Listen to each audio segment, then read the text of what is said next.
doesn't. Hold on, here, I'll help you out. Sorry. Please don't mess up these ropes. These are the killer ropes. You know, we had to do some wheeling and dealing.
What'd you do?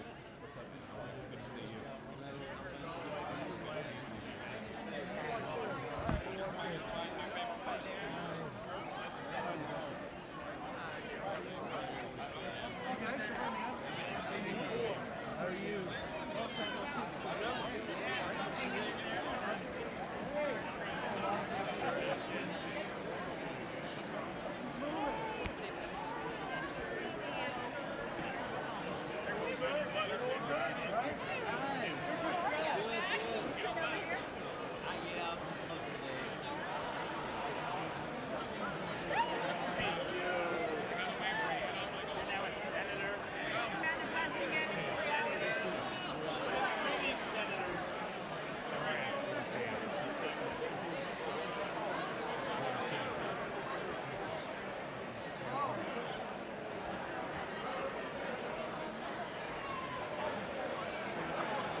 How are you?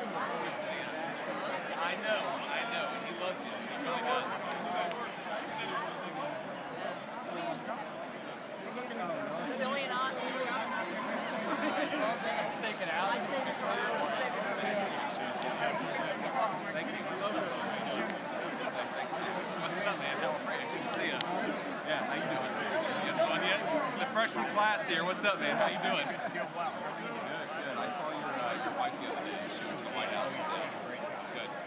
Keep it fun. Thanks, man. I appreciate it, man. Good to see you. I'm going this way. Okay, yeah. Sorry, I'll just sit over here. That's fine. Man, how are you? Good to see you.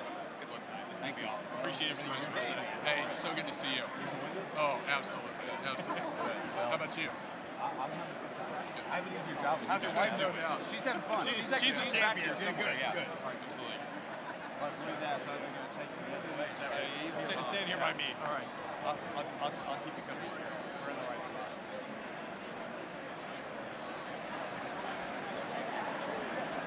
Yeah. I think actually that's the only thing. I think it probably got people out of the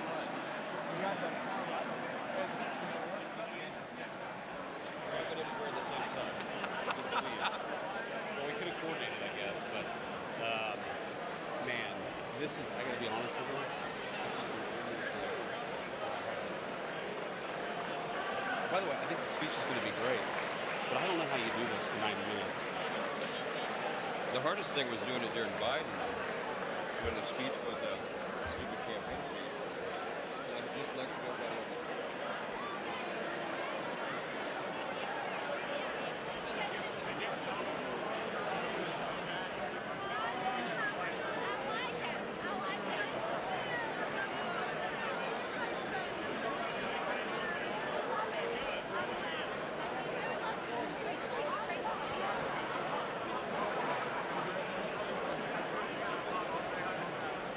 Hi, Tyler. Hey, Ashley, Moody, good to see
session will come to order.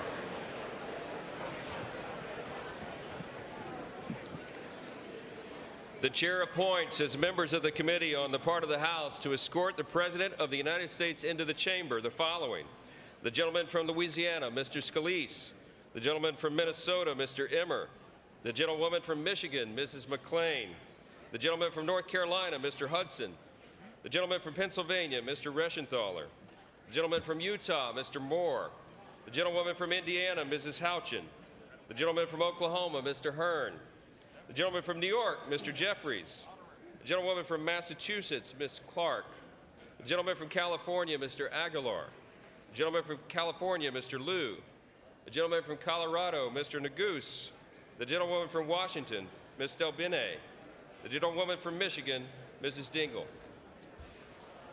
The President of the Senate, at the direction of that body, appoints the following senators as members of the committee on the part of the Senate to escort the President of the United States into the House chamber: the Senator from South Dakota, Mr. Thune; the Senator from Wyoming, Mr. Barrasso; the Senator from Arkansas, Mr. Cotton; the Senator from Oklahoma, Mr. Lankford; the Senator from West Virginia, Mrs. Capito; the Senator from South Carolina, Mr. Scott; the Senator from New York, Mr. Schumer; the Senator from Illinois, Mr. Durbin; the Senator from Minnesota, Ms. Klobuchar; the Senator from New Jersey, Mr. Booker; the Senator from Wisconsin, Ms. Baldwin.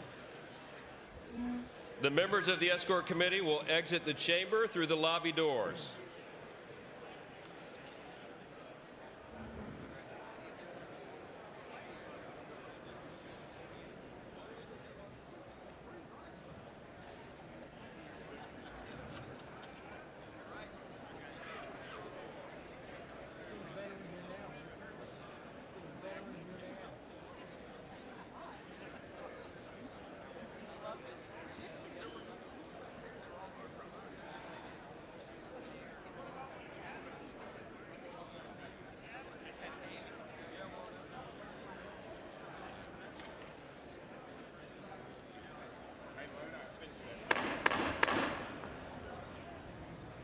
Mr. Speaker, the Dean of the Diplomatic Corps.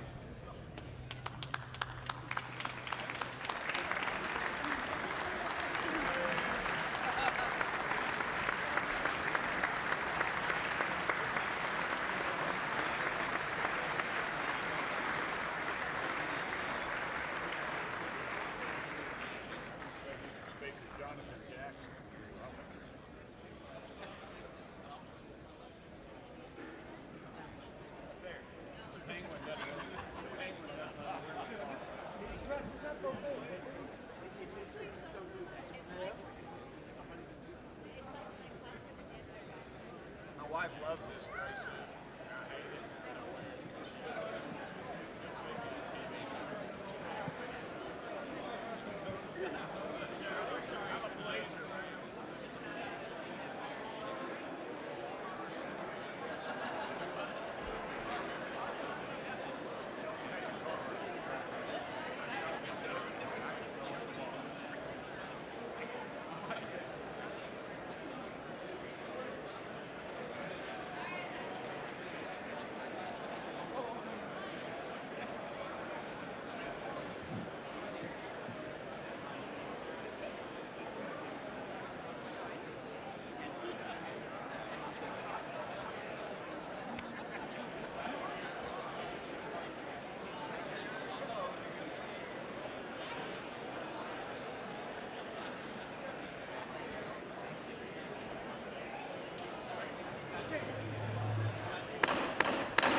Mr. Speaker, the Chief Justice and Associate Justices of the United States Supreme Court.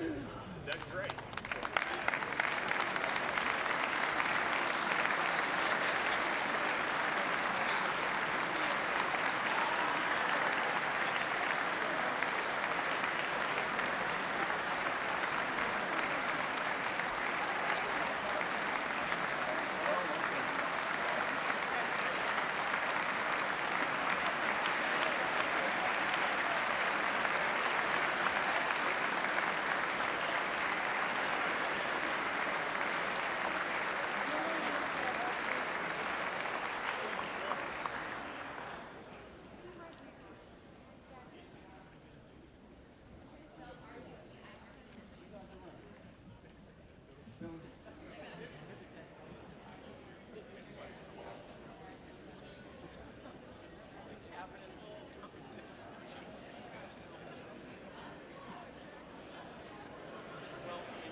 Speaker, the President's Cabinet.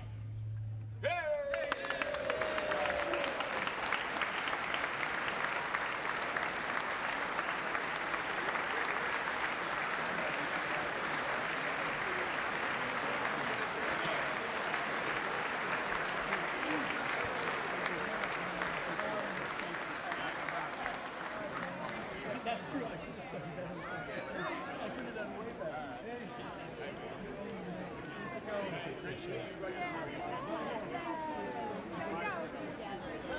Secretary, can't wait to connect with you. You have so much stuff. Yes.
Mr. Speaker, the President of the United States.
Thank you.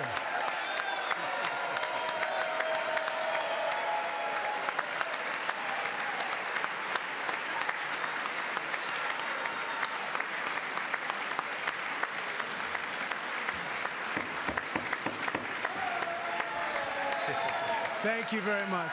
Thank you very much. It's a great honor. Thank you very much. Speaker Johnson, Vice President Vance, the First Lady of the United States,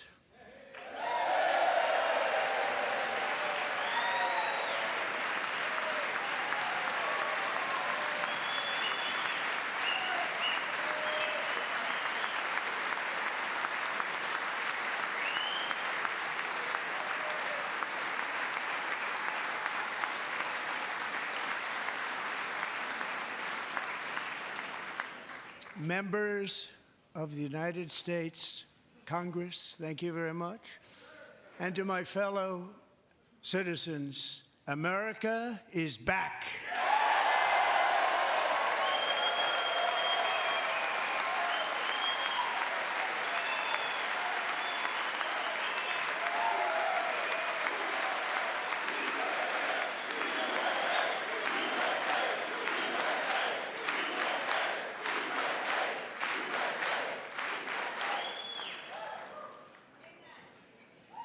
6 weeks ago, I stood beneath the dome of this Capitol and proclaimed the dawn of the golden age of America. From that moment on, it has been nothing but swift and unrelenting action to usher in the greatest and most successful era in the history of our country. We have accomplished more in 43 days than most administrations accomplished in 4 years or 8 years, and we are just getting started.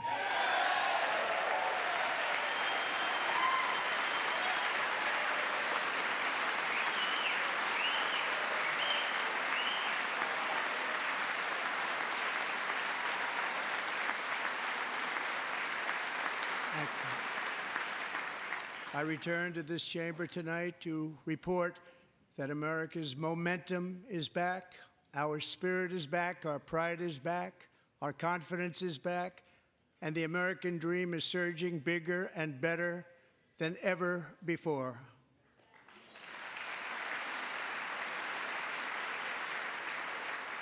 The American dream is unstoppable, and our country is on the verge of a comeback, the likes of which the world has never witnessed and perhaps will never witness again.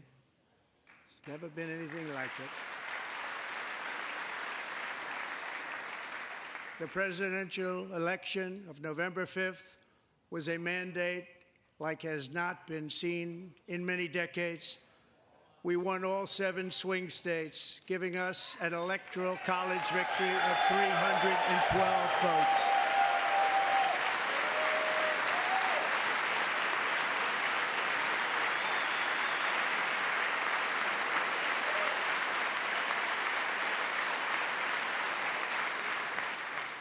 We won the popular vote by big numbers and won counties in our country.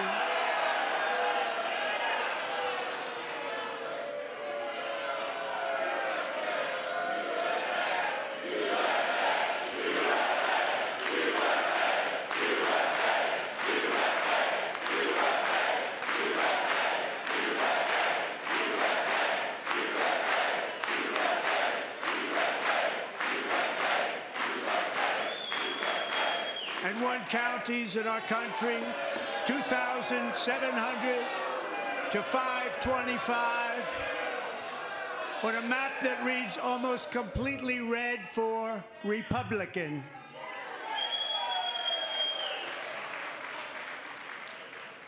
Now, for the first time in modern history, more Americans believe that our country is headed in the right direction than the wrong direction. In fact, it's an astonishing record, 27-point swing, the most ever.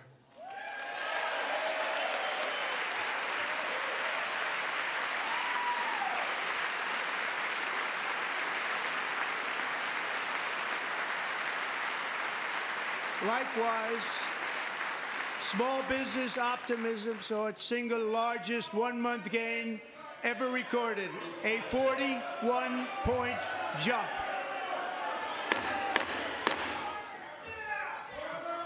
Members are directed to uphold and maintain decorum in the House and to cease any further disruptions.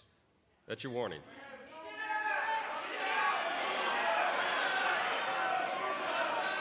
Members are engaging in willful and continuing breach of decorum, and the chair is prepared to direct the Sergeant-at-Arms to restore order to the joint session.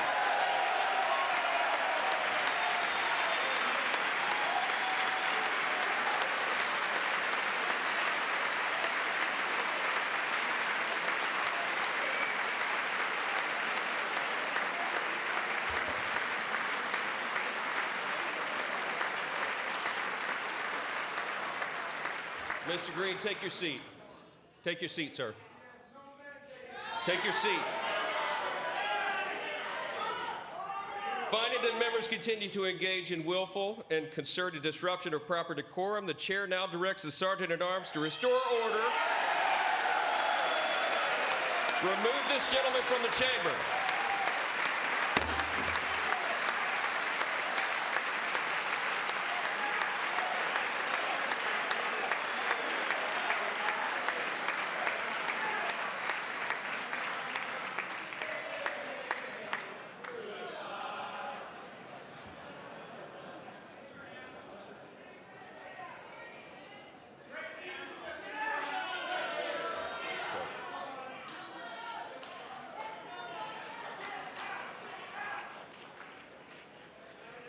Members are directed to uphold and maintain decorum in the House.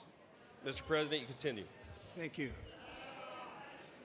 Over the past 6 weeks, I have signed nearly 100 executive orders and taken more than 400 executive actions, a record to restore common sense, safety, optimism, and wealth all across our wonderful land. The people elected me to do the job, and I'm doing it.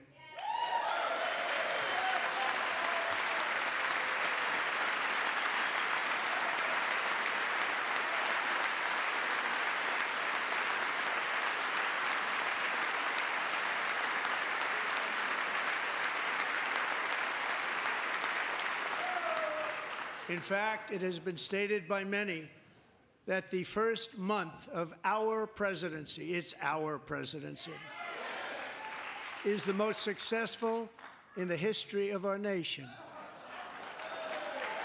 By many.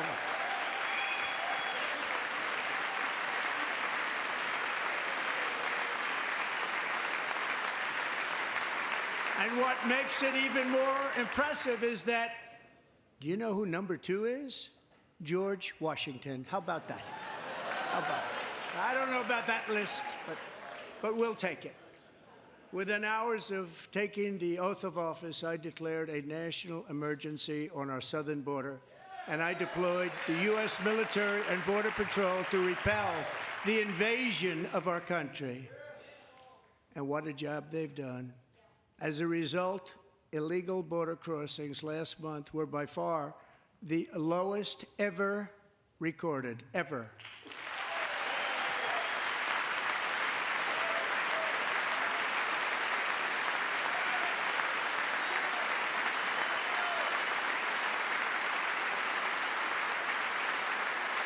They heard my words and they chose not to come. Much easier that way. In comparison, under Joe Biden, the worst president in American history, there were hundreds of thousands of illegal crossings a month, and virtually all of them, including murderers, drug dealers, gang members, and people from mental institutions and insane asylums, were released into our country. Who would want to do that? This is my 5th such speech to Congress. And once again, I look at the Democrats in front of me, and I realize there is absolutely nothing I can say to make them happy or to make them stand or smile or applaud. Nothing I can do. I could find a cure to the most devastating disease, a disease that would wipe out entire nations, or announce the answers to the greatest economy in history or the stoppage of crime to the lowest levels ever recorded. And these people sitting right here will not clap, will not stand, and certainly will not cheer for these astronomical achievements. They won't do it, no matter what. Five times I've been up here. It's very sad, and it just shouldn't be this way.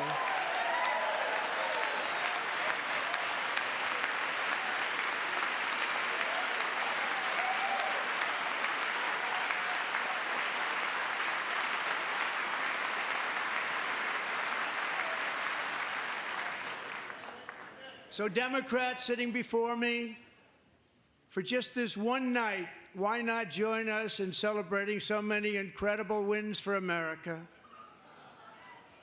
For the good of our nation, let's work together and let's truly make America great again.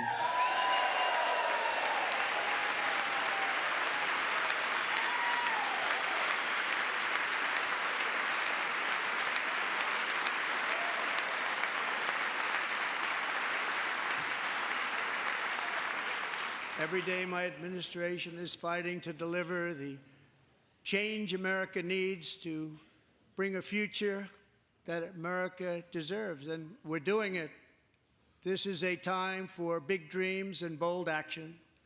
Upon taking office, I imposed an immediate freeze on all federal hiring, a freeze on all new federal regulations, and a freeze on all foreign aid.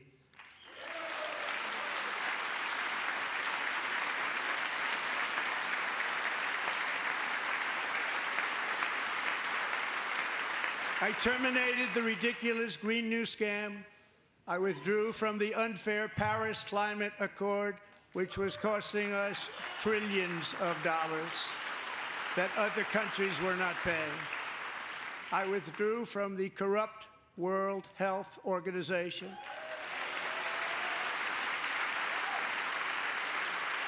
And I also withdrew from the anti-American UN Human Rights Council.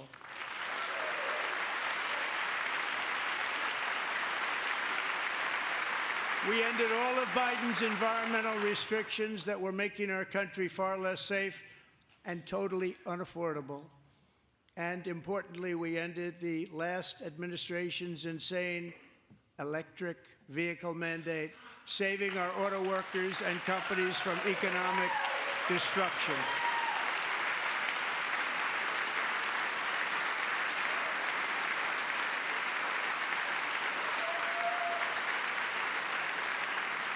To unshackle our economy, I have directed that for every one new regulation, 10 old regulations must be eliminated, just like I did in my very successful first term.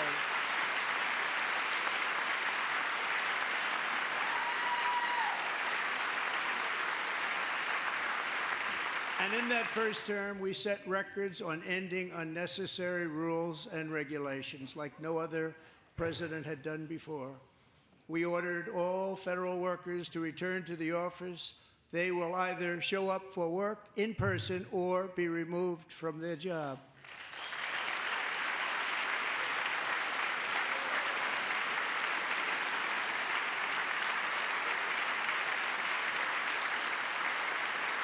And we have ended weaponized government where, as an example, a sitting president is allowed to viciously prosecute his political opponent, like me.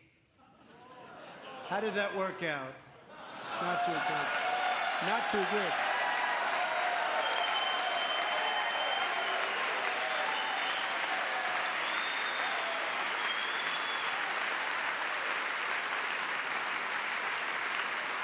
And I have stopped all government censorship and brought back free speech in America. It's back.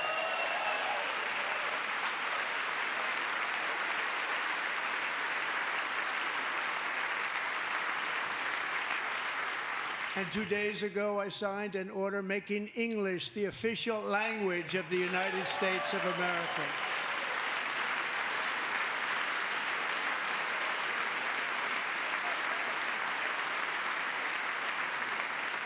I renamed the Gulf of Mexico the Gulf of America.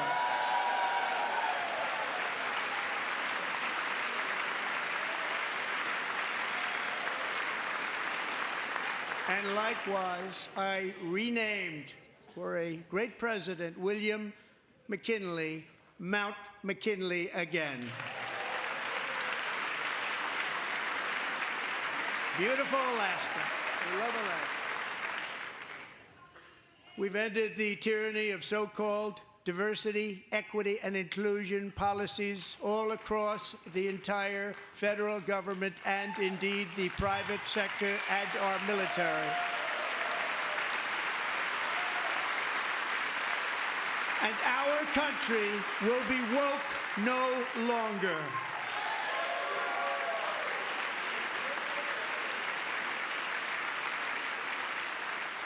We believe that whether you are a doctor, an accountant, a lawyer, or an air traffic controller, you should be hired and promoted based on skill and competence, not race or gender. Very important.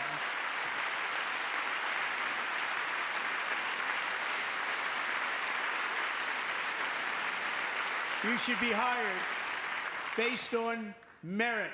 And the Supreme Court, in a brave and very powerful decision, has allowed us to do so. Thank you. Thank you very much. Thank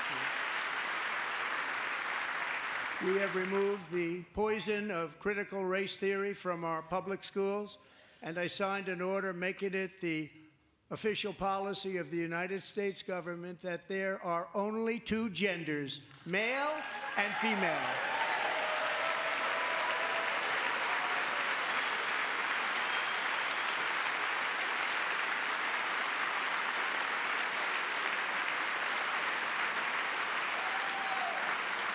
I also signed an executive order to ban men from playing in women's sports.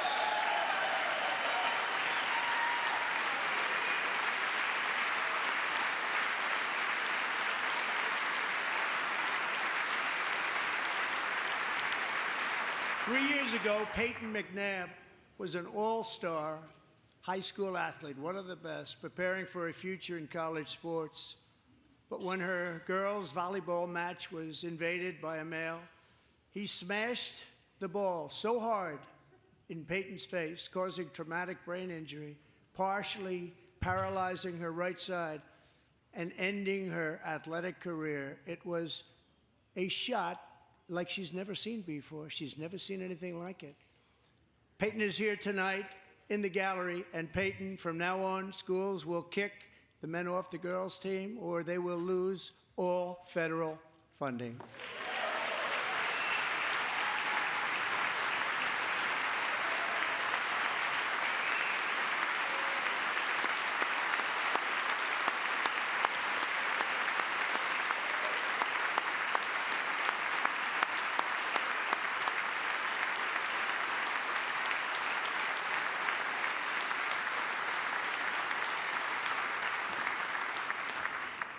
And if you really want to see numbers, just take a look at what happened in the women's boxing, weightlifting, track and field, swimming, or cycling, where a male recently finished a long-distance race 5 hours and 14 minutes ahead of a woman for a new record by 5 hours.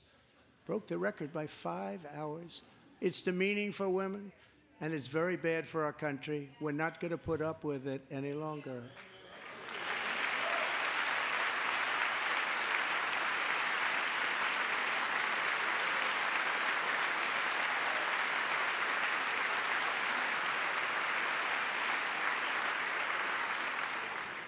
What I have just described is only a small fraction of the common sense revolution that is now, because of us, sweeping the entire world. Common sense has become a common theme, and we will never go back. Never. Never going to let that happen. Among my very highest priorities is to rescue our economy and get dramatic and immediate relief to working families. As you know, we inherited from the last administration an economic catastrophe and an inflation nightmare. Their policies drove up energy prices, pushed up grocery costs, and drove the necessities of life out of reach for millions and millions of Americans. They've never had anything like it.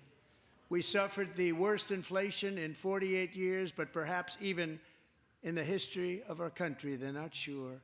As president, I'm fighting every day to reverse this damage and make America affordable again.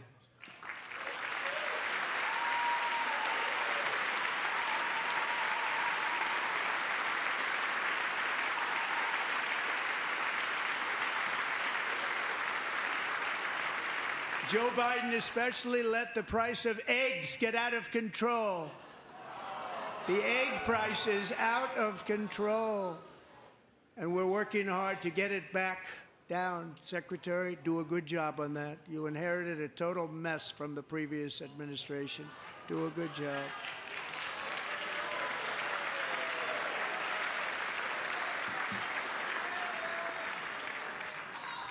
A major focus of our fight to defeat inflation is rapidly reducing the cost of energy. The previous administration cut the number of new oil and gas leases by 95%, slowed pipeline construction to a halt, and closed more than 100 power plants. We are opening up many of those power plants right now.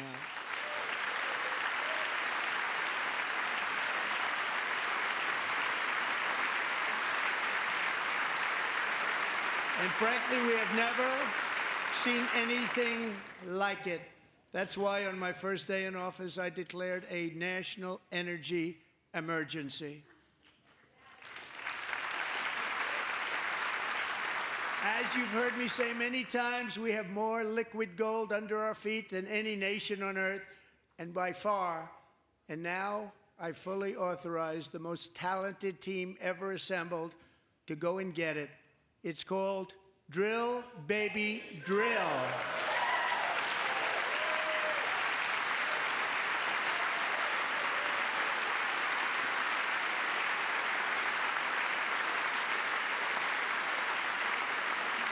My administration is also working on a gigantic natural gas pipeline in Alaska, among the largest in the world, where Japan, South Korea, and other nations want to be our partner with investments of trillions of dollars each. There's never been anything like that one.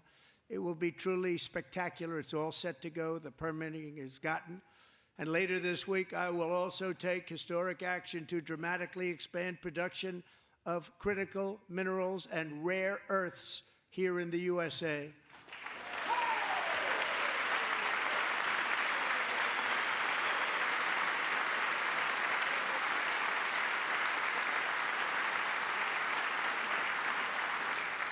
To further combat inflation, we will not only be reducing the cost of energy, but will be ending the flagrant waste of taxpayer dollars.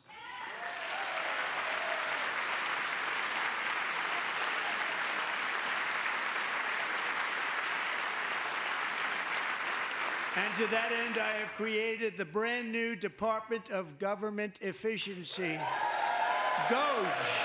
Perhaps you've heard of it. Perhaps.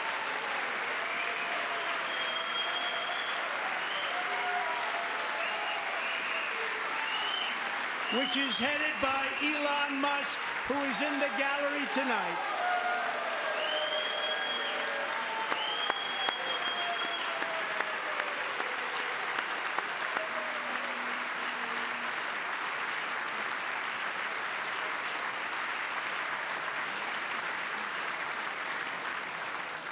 Thank you, Elon. He's working very hard. He didn't need this. He didn't need this. Thank you very much. We appreciate it. Everybody here, even this side, appreciates it, I believe. They just don't want to admit that. Just listen to some of the appalling waste we have already identified. $22 billion from HHS to provide free housing and cars for illegal aliens. $45 million for diversity, equity, and inclusion scholarships in Burma. $40 million to improve the social and economic inclusion of sedentary migrants. Nobody knows what that is. $8 million to promote LGBTQI+ in the African nation of Lesotho, which nobody has ever heard of. $60 million for indigenous peoples and Afro-Colombian empowerment in Central America. $60 million. $8 million for making mice transgender. This is real. $32 million for a left-wing propaganda operation in Moldova. $10 million for male circumcision in Mozambique. $20 million for the Arab Sesame Street in the Middle East. It's a program. $20 million for a program. $1.9 billion to recently created Decarbonization of Homes Committee, headed up, and we know she's involved. Just at the last moment, the money was passed over by a woman named Stacey Abrams. Have you ever heard of her? A $3.5 million consulting contract for lavish fish monitoring. $1.5 million for voter confidence in Liberia. $14 million for social cohesion in Mali. $59 million for illegal alien hotel rooms in New York City. He's a real estate developer. He's done very well. $250,000 to increase vegan local climate action innovation in Zambia. $42 million for social and behavior change in Uganda. $14 million for improving public procurement in Serbia. $47 million for improving learning outcomes in Asia. Asia's doing very well with learning. I don't know what we're doing. We should use it ourselves. And $101 million for DEI contracts at the Department of Education, the most ever paid, nothing even like it. Under the Trump administration, all of these scams, and they're far worse, but I didn't think it was appropriate to talk about them. They're so bad. Many more have been found out and exposed and swiftly terminated by a group of very intelligent, mostly young people, headed up by Elon, and we appreciate it. We found hundreds of billions of dollars of fraud.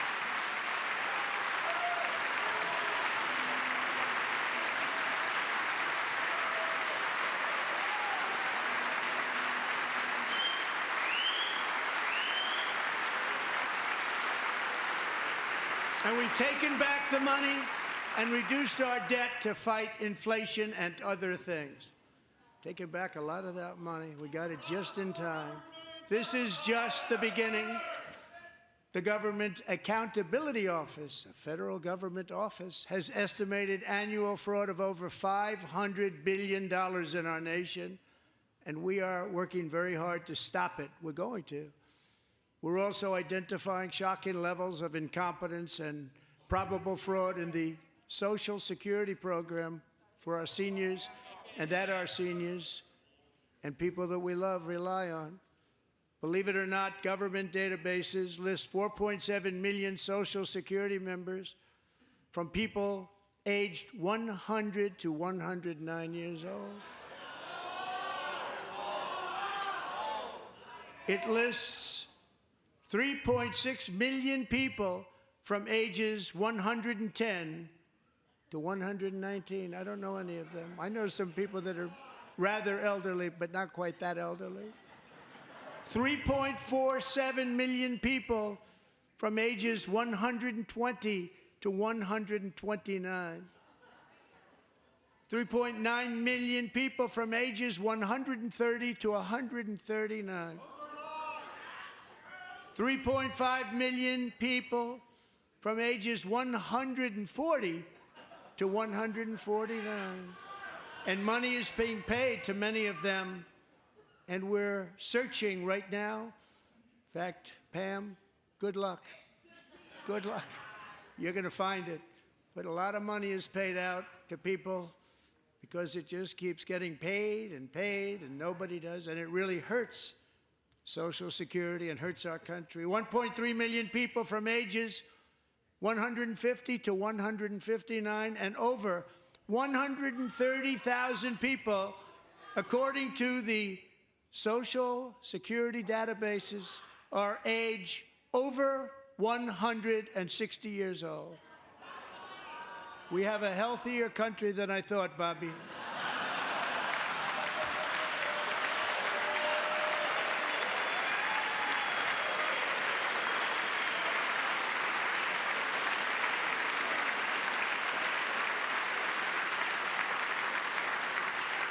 Including, to finish, 1,039 people between the ages of 220 and 229, one person between the age of 240 and 249, and one person is listed at 360 years of age.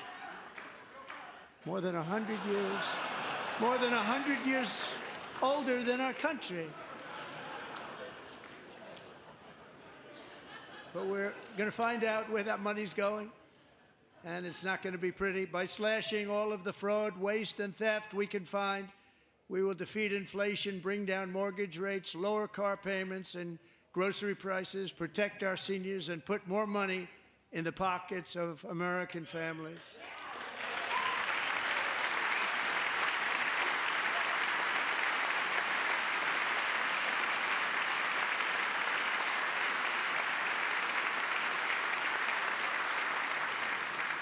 And today, interest rates took a beautiful drop, big, beautiful drop. It's about time.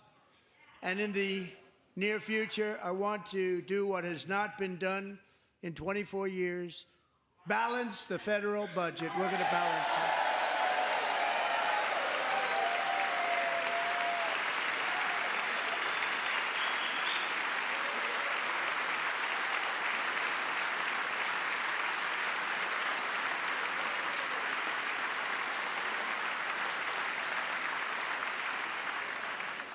With that goal in mind, we have developed in great detail what we are calling the Gold Card, which goes on sale very, very soon.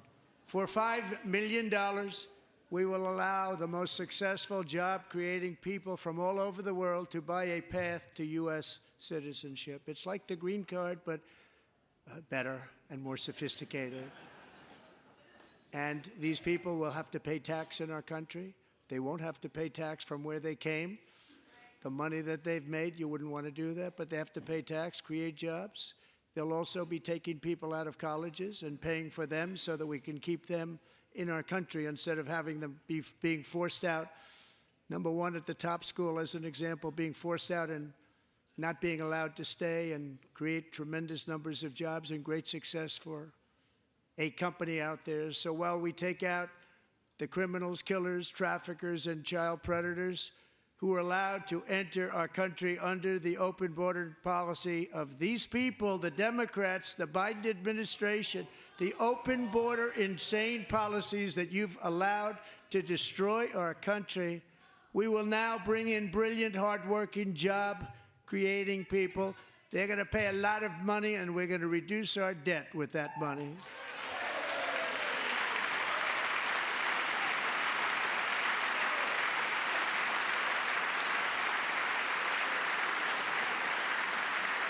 Americans have given us a mandate for bold and profound change.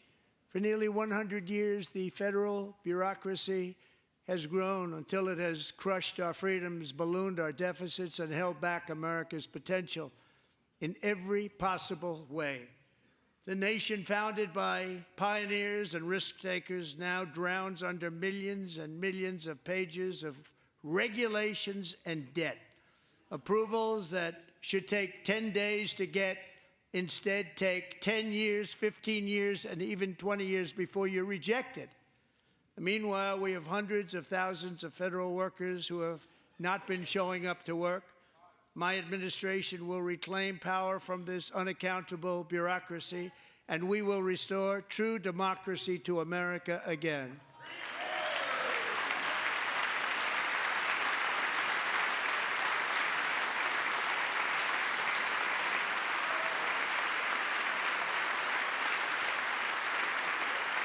And any federal bureaucrat who resists this change will be removed from office immediately. Because we are draining the swamp. It's very simple. And the days of rule by unelected bureaucrats are over.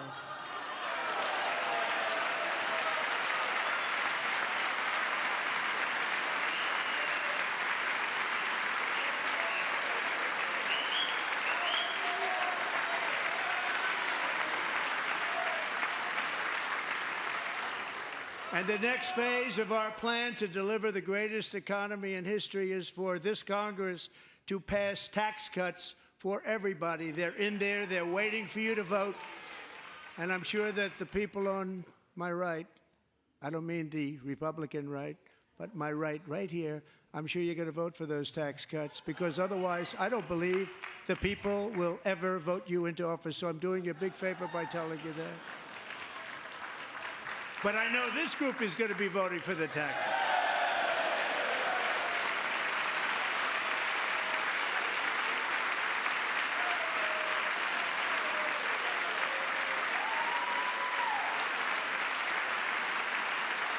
Thank you. It's a very, very big part of our plan. We had tremendous success in our first term with it. A very big part of our plan. We're seeking permanent income tax cuts all across the board. And to get urgently needed relief to Americans hit especially hard by inflation, I'm calling for no tax on tips, no tax on overtime, and no tax on Social Security benefits for our great seniors.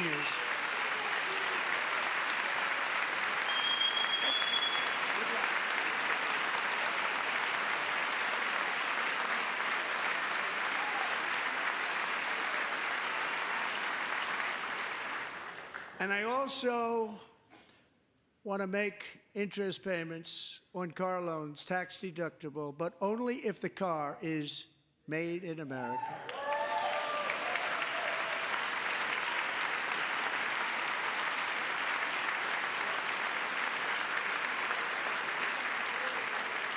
And by the way, we're going to have growth in the auto industry like nobody's ever seen. Plants are opening up all over the place. Deals are being made. Never seen. That's a combination of the election win and tariffs. It's a beautiful word, isn't it? That, along with our other policies, will allow our auto industry to absolutely boom. It's going to boom. Spoke to the majors today, all three, the top people, and they're so excited. In fact, already numerous car companies have announced that they will be building massive automobile plants in America, with Honda just announcing a new plant in Indiana, one of the largest anywhere in the world.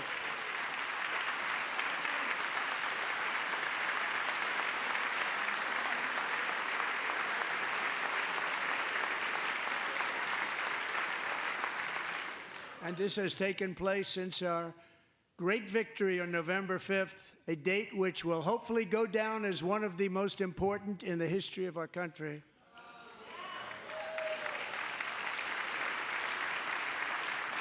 In addition, as part of our tax cuts, we want to cut taxes on domestic production and all manufacturing. And just as we did before, we will provide 100% expensing. It will be retroactive to January 20th, 2025.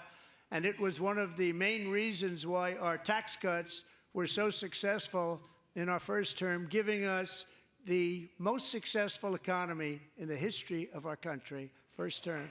We had a great first term.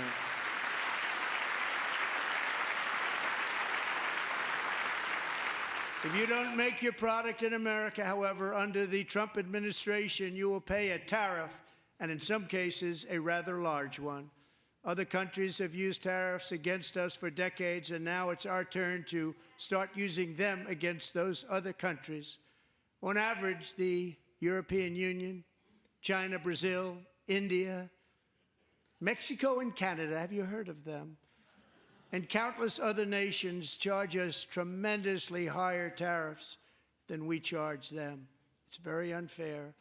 India charges us auto tariffs higher than 100%. China's average tariff on our products is twice what we charge them. And South Korea's average tariff is 4 times higher. Think of that, 4 times higher. And we give so much help militarily and in so many other ways to South Korea, but that's what happens. This is happening by friend and foe. This system is not fair to the United States and never was, and so on April 2nd, I wanted to make it April 1st, but I didn't want to be accused of April Fool's Day. That's not, just one day cost us a lot of money. But we're going to do it in April. I'm a very superstitious person. April 2nd, reciprocal tariffs kick in. And whatever they tariff us, other countries, we will tariff them. That's reciprocal, back and forth. Whatever they tax us, we will tax them. If they do non-monetary tariffs to keep us out of their market, then we will do non-monetary barriers to keep them out of our market. There's a lot of that, too. They don't even allow us in their market. We will take in trillions and trillions of dollars and create jobs like we have never seen before. I did it with China, and I did it with others, and the Biden administration couldn't do anything about it because there was so much money they couldn't do anything about it. We have been ripped off for decades by nearly every country on earth, and we will not let that happen any longer.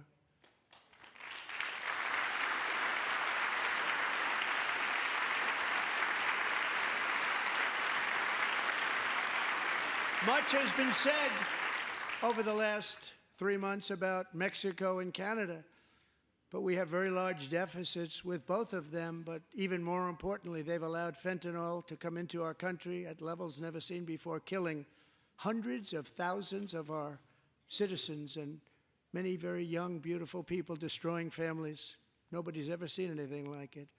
They are, in effect, receiving subsidies of hundreds of billions of dollars. We pay subsidies to Canada and to Mexico of hundreds of billions of dollars, and the United States will not be doing that any longer. We're not going to do it any longer.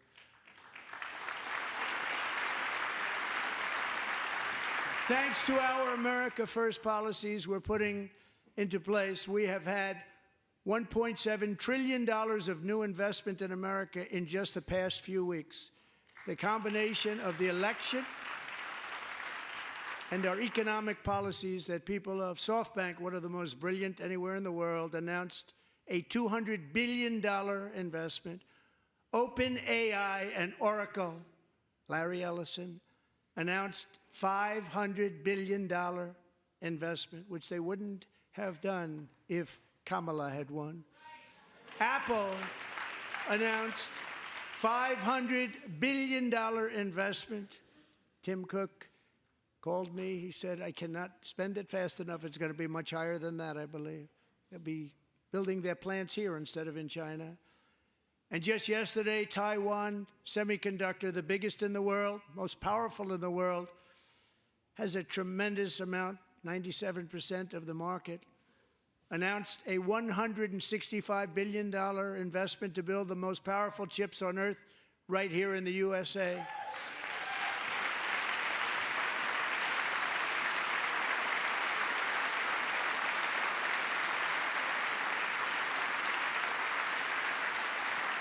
And we're not giving them any money. Your CHIPS Act is a horrible, horrible thing. We give hundreds of billions of dollars, and it doesn't mean a thing. They take our money and they don't spend it.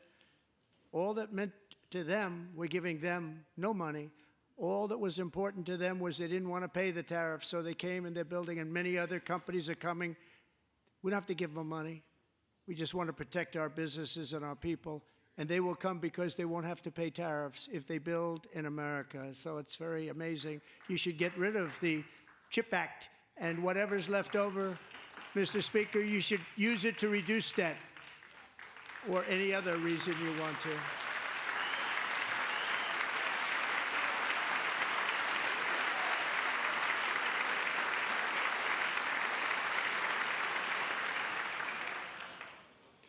Our new trade policy will also be great for the American farmer. I love the farmer. Who will now be selling into our home market, the USA, because nobody is going to be able to compete with you because there's goods that come in from other countries and companies. They're really in a bad position in so many different ways. They're uninspected. They may be very dirty and disgusting, and they come in and they pour in, and they hurt our American farmers. The tariffs will go on agricultural product coming into America, and our farmers, starting on April 2nd, it may be a little bit of an adjustment period. We had that before when I made the deal with China, $50 billion of purchases, and I said, just bear with me, and they did. They did. Probably have to bear with me again, and this will be even better. That was great. The problem with it was that Biden didn't enforce it. He didn't enforce it. $50 billion of purchases, and we were doing great, but Biden did not enforce it, and it hurt our farmers. But our farmers are going to have a field day right now. So to our farmers, have a lot of fun. I love you too. I love you too. It's all going to happen.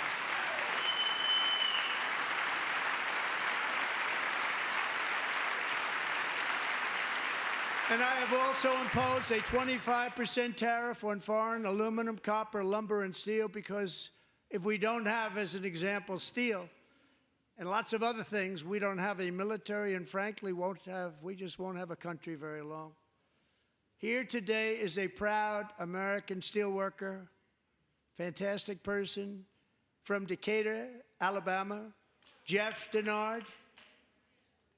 Has been working at the same steel plant for 27 years in a job that has allowed him to serve as the captain of his local volunteer fire department, raise 7 children with his beautiful wife, Nicole, and over the years provide a loving home for more than 40 foster children. So great, Jeff.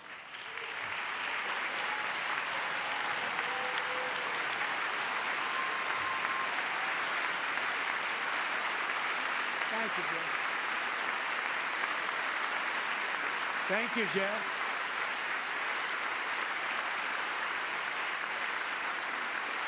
Stories like Jeff's remind us that tariffs are not just about protecting American jobs.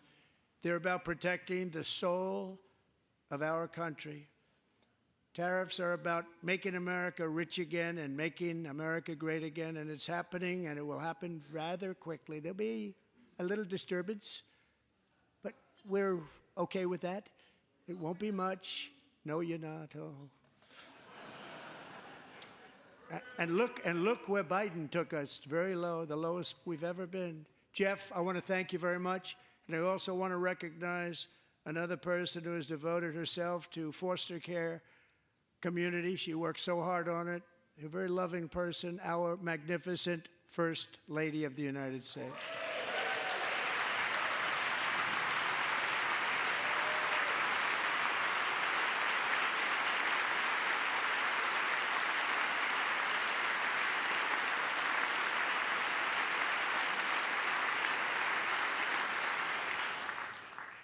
Melania's work has yielded incredible results, helping prepare our nation's future leaders as they enter the workforce. Our First Lady is joined by 2 impressive young women, very impressive. Haley Ferguson, who benefited from the First Lady's Fostering the Future initiative and is poised to complete her education and become a teacher. And Elliston Berry, who became a victim of an illicit deepfake image produced by a peer. With Elliston's help, the Senate just passed the Take It Down Act, and this is so important. Thank you very much, John. John Thune, thank you. Stand up, John. Thank you, John.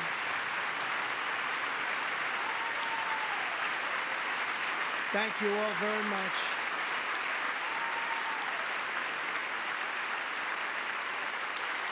Thank you. And thank you to John Thune and the Senate. Great job.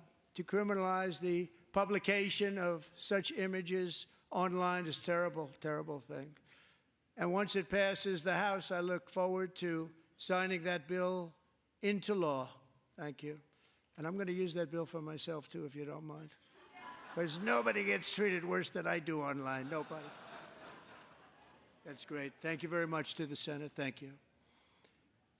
But if we truly care about protecting Americans' children, no step is more crucial than securing America's borders. Over the past 4 years, 21 million people poured into the United States. Many of them were murderers, human traffickers, gang members, and other criminals from the streets of dangerous cities all throughout the world. Because of Joe Biden's insane and very dangerous open border policies, they are now strongly embedded in our country, but we are getting them out and getting them out fast.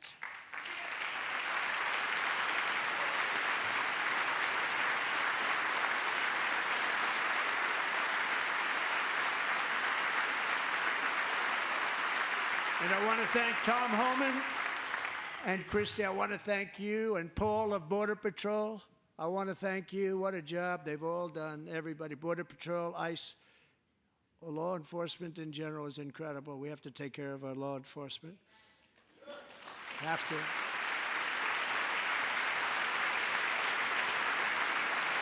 Last year,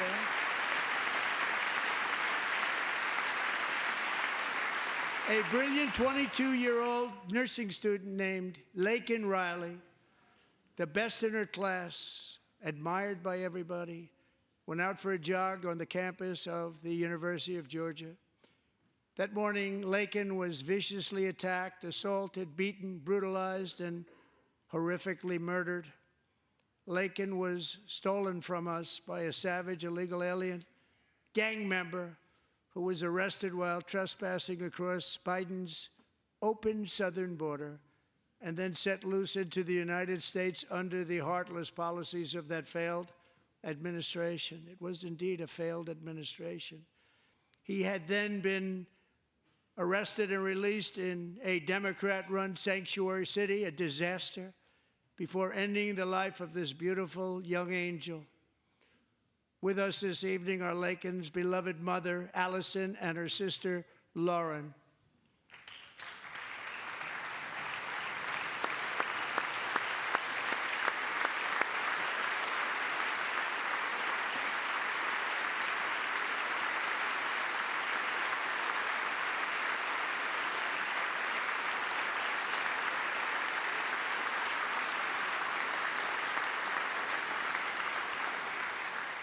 Last year, I told Laken's grieving parents that we would ensure their daughter would not have died in vain.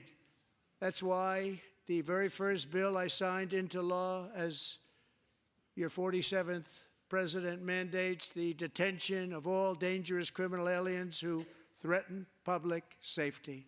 It's a very strong, powerful act.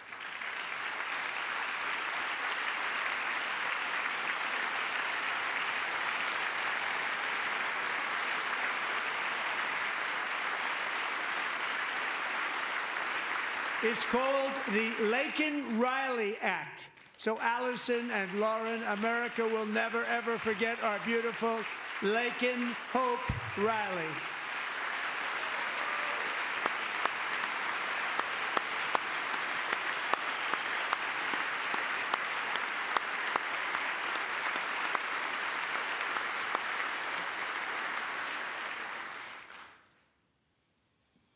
Thank you very much.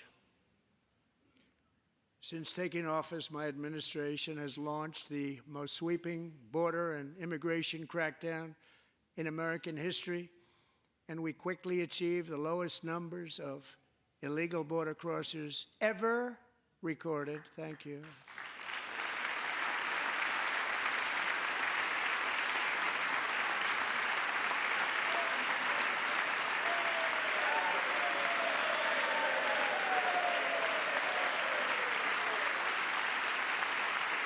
The media and our friends in the Democrat Party kept saying we needed new legislation, we must have legislation to secure the border.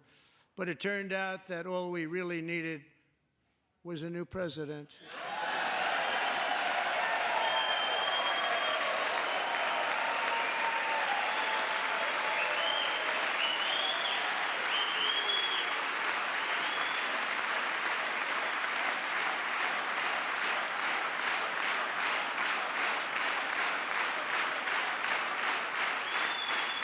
Thank you.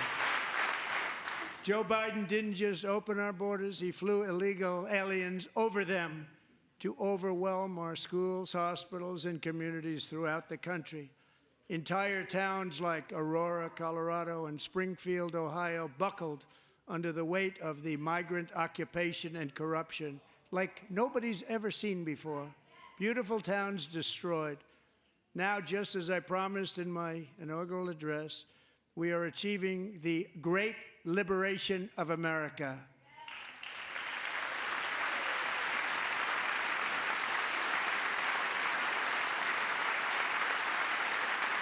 But there still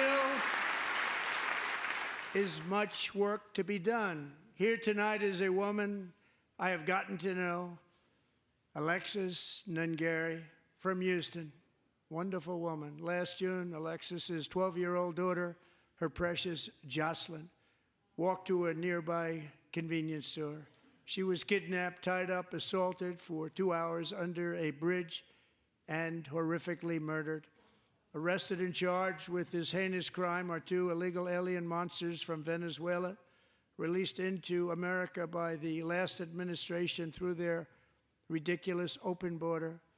The death of this beautiful 12-year-old girl and the agony of her mother and family touched our entire nation greatly. Alexis, I promised that we would always remember your daughter, your magnificent daughter, and earlier tonight, I signed an order keeping my word to you. One thing I have learned about Jocelyn is that she loved animals so much. She loved nature. Across Galveston Bay, from where Jocelyn lived in Houston, you will find a magnificent national wildlife refuge, a pristine, peaceful, 34,000-acre sanctuary for all of God's creatures on the edge of the Gulf of America. Alexis, moments ago, I formally renamed that refuge in loving memory of your beautiful daughter, Jocelyn. So, Mr. Vice President, if you would, may I have the order?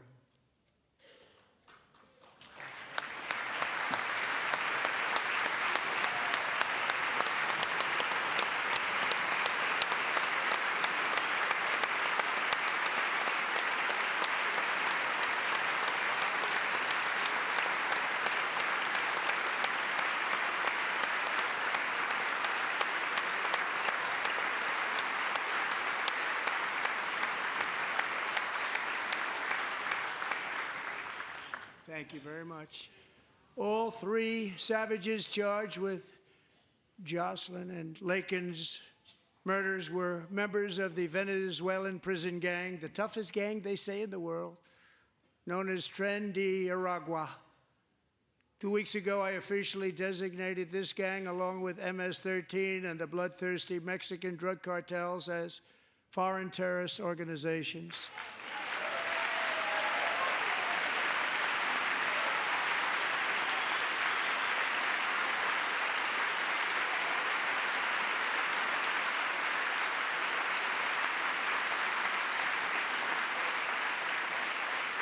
They are now officially in the same category as ISIS, and that's not good for them.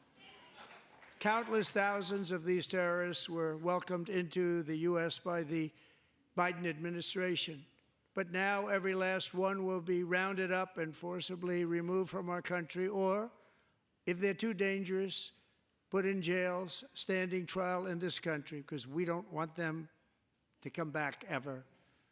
With us this evening is a warrior on the front lines of that battle, Border Patrol Agent Roberto Ortiz. Great guy.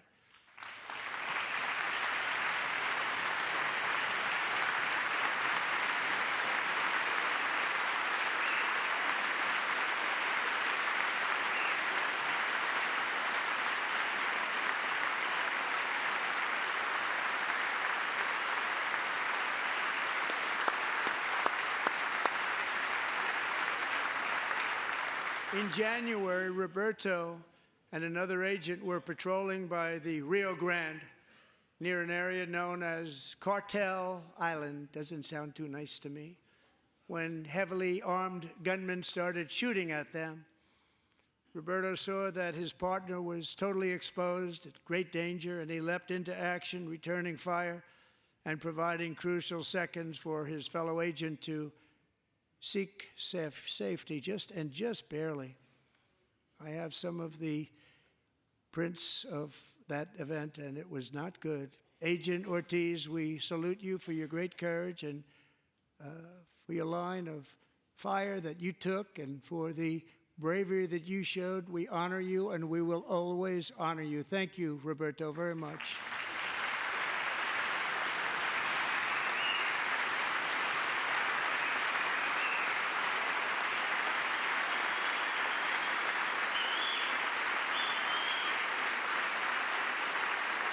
Thank you, Roberto. And I actually got to know him on my many calls to the border. He's a great gentleman. The territory to the immediate south of our border is now dominated entirely by criminal cartels that murder, rape, torture, and exercise total control. They have total control over a whole nation, posing a grave threat to our national security. The cartels are waging war on America, and it's time for America to wage war on the cartels, which we are doing.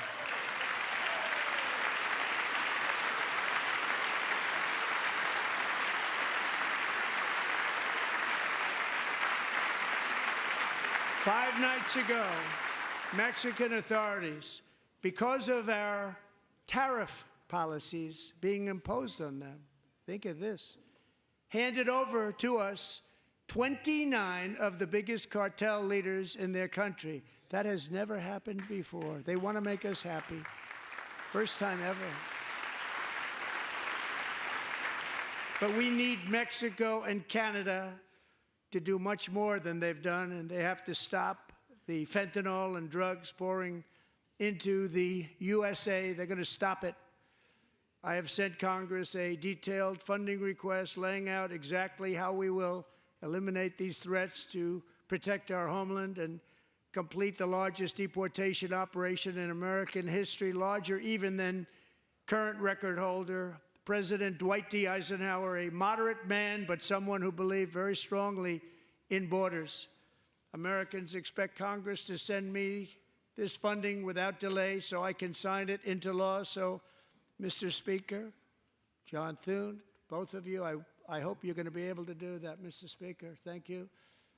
Mr. Leader, thank you. Thank you very much. And let's get it to me. I'll sign it so fast, you won't even believe it.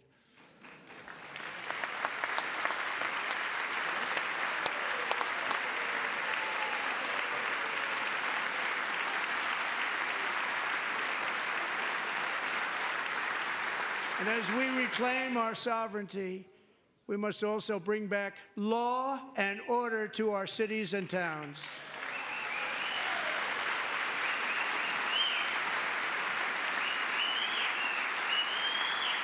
In recent years, our justice system has been turned upside down by radical left lunatics. Many jurisdictions virtually ceased enforcing the law against dangerous repeat offenders while weaponizing law enforcement against political opponents like me. My administration has acted swiftly and decisively to restore fair, equal, and impartial justice under the constitutional rule of law, starting at the FBI and the DOJ. Pam, good luck. Cash, wherever you may be, good luck. Good luck. Pam Bond. Good luck. So important. Going to do a great job. Cash, thank you. Thank you, Cash.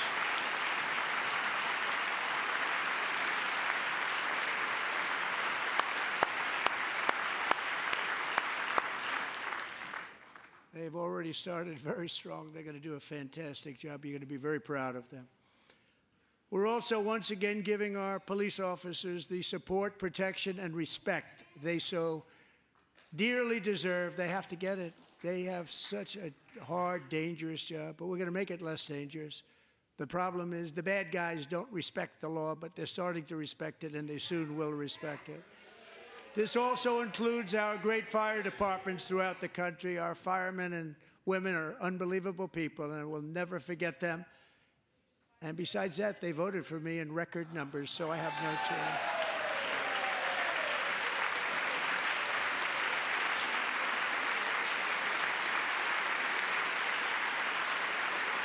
One year ago this month, 31-year-old New York police officer Jonathan Diller, unbelievably wonderful person and a great officer, was gunned down at a traffic stop on Long Island. I went to his funeral. The vicious criminal charged with his murder had 21 prior arrests, and they were rough arrests, too. He was a real bad one. The thug in the seat next to him had 14 prior arrests and went by the name of Killer. He was Killer. He killed other people, they say, a lot of them. I attended Officer Diller's service, and when I met his wife and one-year-old son, Ryan, it was very inspirational, actually. His widow's name is Stephanie, and she is here tonight. Stephanie, thank you very much, Stephanie. Thank you very much.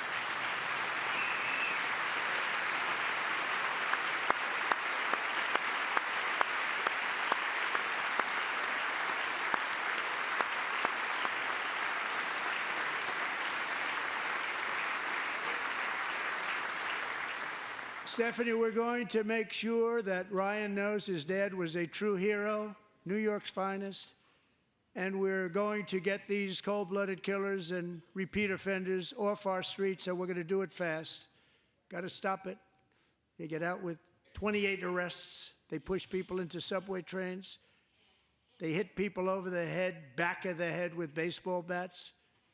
We got to get them out of here. I've already signed an executive order requiring a mandatory death penalty for anyone who murders a police officer, and tonight I'm asking Congress to pass that policy into permanent law.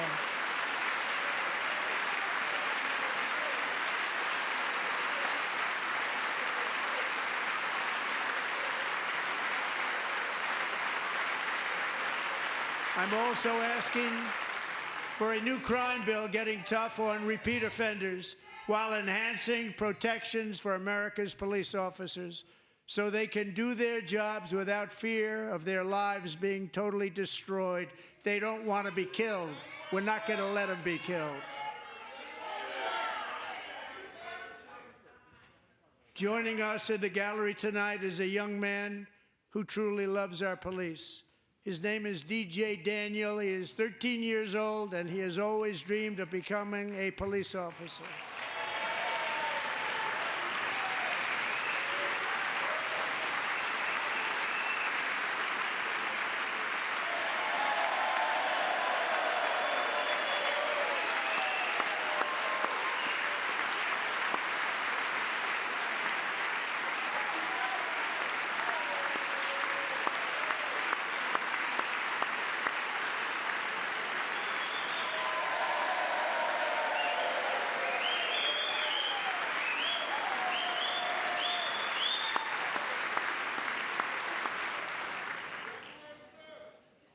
But in 2018, DJ was diagnosed with brain cancer. The doctors gave him 5 months at most to live. That was more than 6 years ago.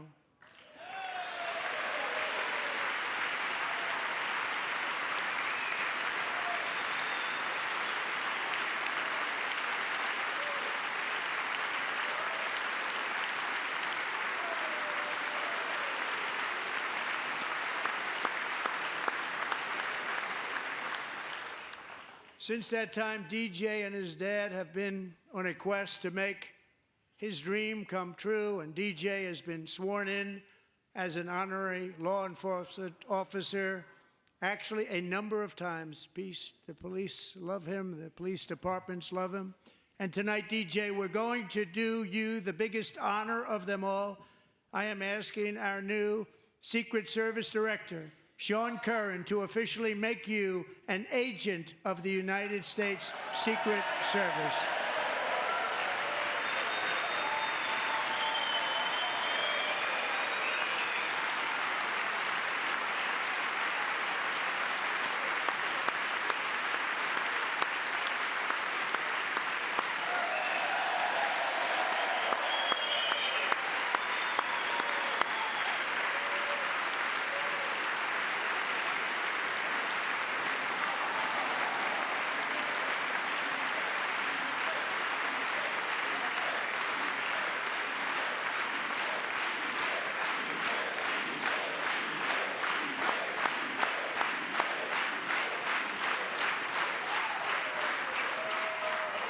Thank you, DJ. DJ's doctors believe his cancer likely came from a chemical he was exposed to when he was younger. Since 1975, rates of child cancer have increased by more than 40%. Reversing this trend is one of the top priorities for our new presidential commission to make America healthy again, chaired by our new Secretary of Health and Human Services, Robert F. Kennedy, Jr.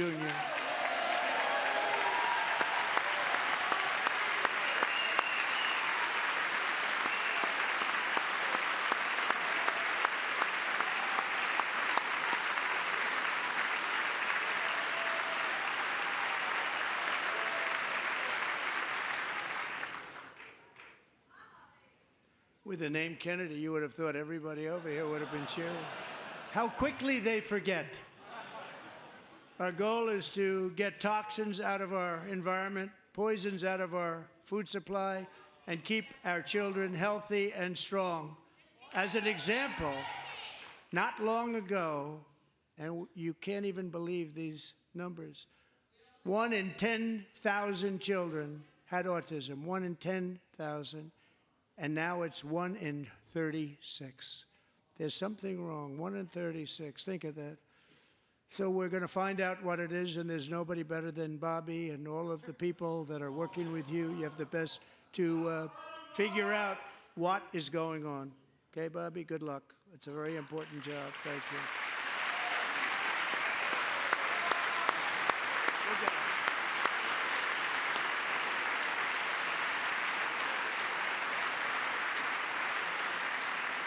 Thank you. My administration is also working to protect our children from toxic ideologies in our schools. A few years ago, January Littlejohn and her husband discovered that their daughter's school had secretly socially transitioned their 13-year-old little girl. Teachers and administrators conspired to deceive January and her husband while encouraging her daughter to use a new name and pronouns. They, them pronoun, actually, all without telling January, who is here tonight and is now a courageous advocate against this form of child abuse. January, thank you. Thank you. Thank you very much.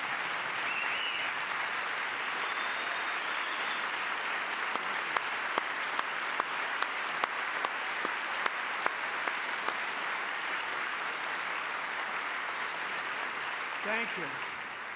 Stories like this are why, shortly after taking office, I signed an executive order banning public schools from indoctrinating our children with transgender ideology.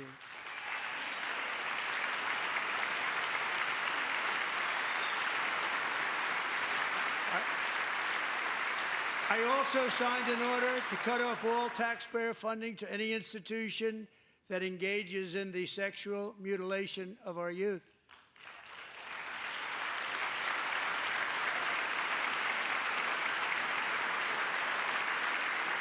And now I want Congress to pass a bill permanently banning and criminalizing sex changes on children and forever ending the lie that any child is trapped in the wrong body. This is a big lie.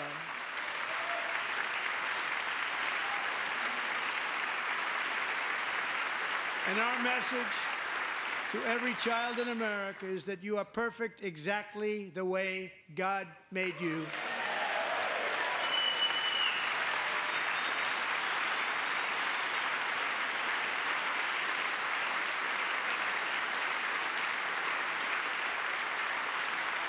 Because we're getting wokeness out of our schools and out of our military, and it's already out, and it's out of our society. We don't want it. Wokeness is trouble. Wokeness is bad. It's gone. It's gone. And we feel so much better for it, don't we? Don't we feel better? Our service members won't be activists and ideologues. They will be fighters and warriors. They will fight for our country. And Pete, congratulations. Secretary of Defense, congratulations.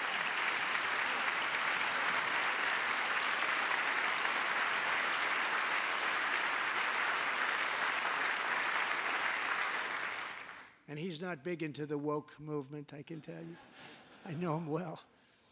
I am pleased to report that in January, the U.S. Army had its single best recruiting month in 15 years, and that all armed services are having among the best recruiting results ever in the history of our services. What a difference.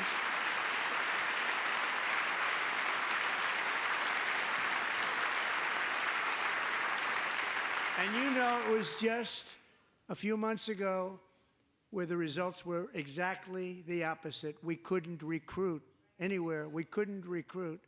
Now we're having the best results just about that we've ever had. What a tremendous turnaround. It's really a beautiful thing to see. People love our country again. It's very simple. They love our country, and they love being in our military again. So it's a great thing, and thank you very much. Great job. Thank you.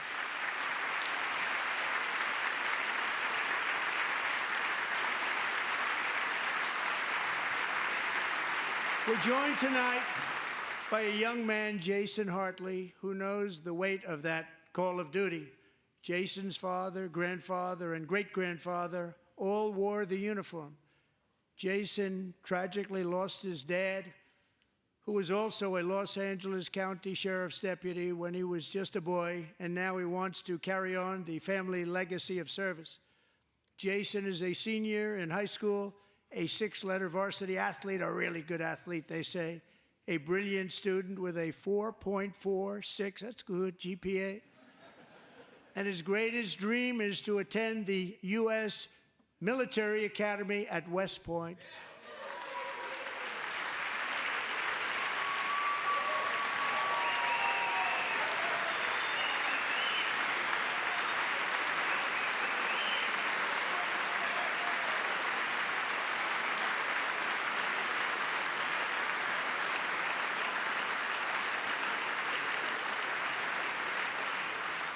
And Jason, that's a very big deal getting in. That's a hard one to get into. But I'm pleased to inform you that your application has been accepted. You will soon be joining the Corps of Cadets.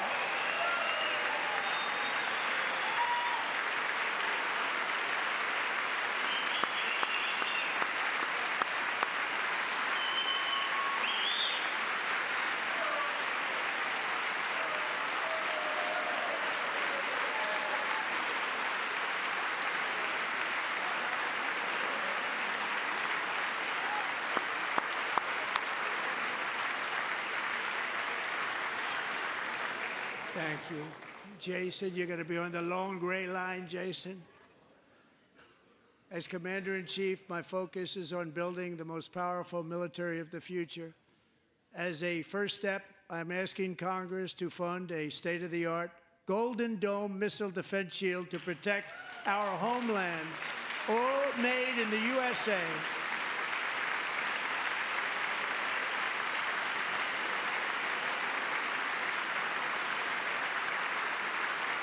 And Ronald Reagan wanted to do it long ago, but the technology just wasn't there, not even close. But now we have the technology. It's incredible, actually. And other places, they have it. Israel has it. Other places have it. And the United States should have it too, right, Tim, right? They should have it too. So I want to thank you. But it's a very, very important. This is a very dangerous world. We should have it. We want to be protected, and we're going to protect our citizens like never before.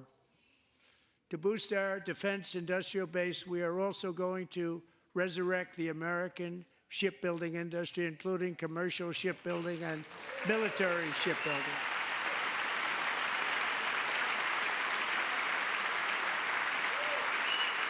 And for that purpose, I am announcing tonight that we will create a new Office of Shipbuilding in the White House and offer special tax incentives to bring this industry home to America where it belongs. We used to make so many ships. We don't make them anymore very much, but we're going to make them very fast, very soon. It will have a huge impact. To further enhance our national security, my administration will be reclaiming the Panama Canal, and we've already started doing it.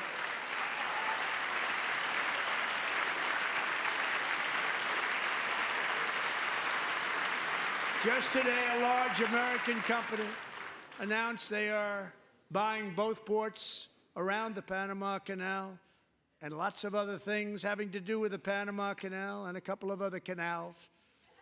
The Panama Canal was built by Americans for Americans, not for others, but others could use it. But it was built at tremendous cost of American blood and treasure. 38,000 workers died building the Panama Canal. They died of malaria. They died of snake bites and mosquitoes. Not a nice place to work. They paid them very highly to go there, knowing there was a 25% chance that they would die. The most expensive project also that was ever built in our country's history, if you bring it up to modern day costs. It was given away by the Carter administration for $1, but that agreement has been violated very severely. We didn't give it to China. We gave it to Panama, and we're taking it back.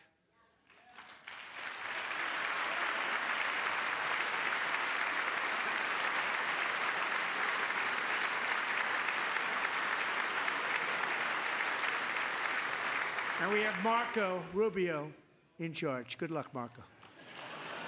Now, we know who to blame if anything goes wrong. Marco's been amazing, and he's going to do a great job. Think of it. He got 100 votes. You know, he was approved with actually 99, but the 100th was this gentleman, and I feel very certain. So let's assume he got 100 votes.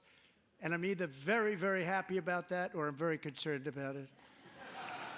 But he's already proven. I mean, he's a great gentleman. He's respected by everybody, and we appreciate you voting for Marco. He's going to do a fantastic job. Thank you. Thank you. He's doing a great job. Great job. And I also have a message tonight for the incredible people of Greenland. We strongly support your right to determine your own future. And if you choose, we welcome you into the United States of America. We need Greenland for national security and even international security, and we're working with everybody involved to try and get it. But we need it really for international world security, and I think we're going to get it. One way or the other, we're going to get it. We will keep you safe. We will make you rich, and together we will take Greenland to heights like you have never thought possible before. It's a very small population, but very, very large piece of land and very, very important for military security. America is once again standing strong against the forces of radical Islamic terrorism. 3.5 years ago, ISIS terrorists killed 13 American service members and countless others in the Abbey Gate bombing during the disastrous and incompetent withdrawal from Afghanistan. Not that they were withdrawing, it was the way they withdrew. Perhaps the most embarrassing moment in the history of our country. Tonight, I am pleased to announce that we have just apprehended the top terrorist responsible for that atrocity, and he is right now on his way here to face the swift sword of American justice.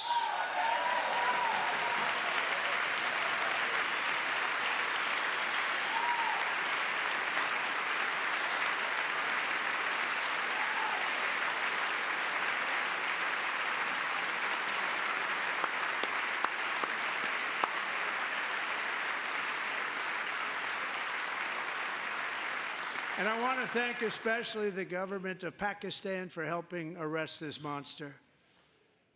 This was a very momentous day for those 13 families who I actually got to know very well, most of them, whose children were murdered, and the many people that were so badly, over 42 people, so badly injured on that fateful day in Afghanistan. What a horrible day. Such incompetence was shown that when Putin saw what happened, I guess he said, wow, maybe this is my chance. That's how bad it was. Should have never happened. Grossly incompetent people.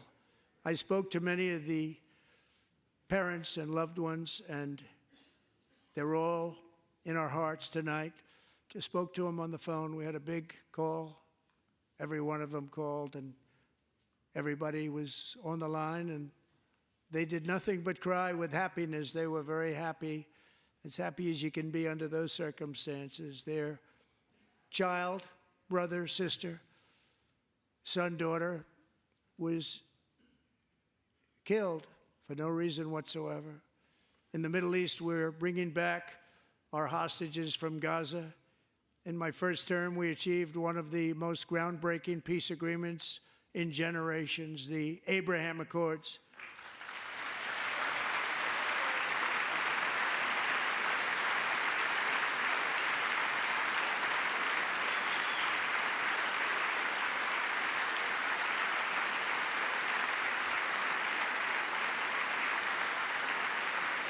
And now we're going to build on that foundation to create a more peaceful and prosperous future for the entire region. A lot of things are happening in the Middle East. People have been talking about that so much lately with everything going on with Ukraine and Russia.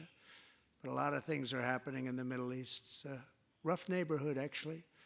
I'm also working tirelessly to end the savage conflict in Ukraine. Millions of Ukrainians and Russians have been needlessly killed or wounded in this horrific and brutal conflict with no end in sight. The United States has sent hundreds of billions of dollars to support Ukraine's defense with no security, with no anything.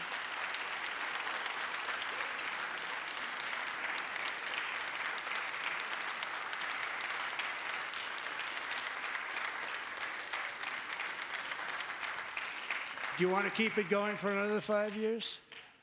Yeah, you would say Pocahontas says yes.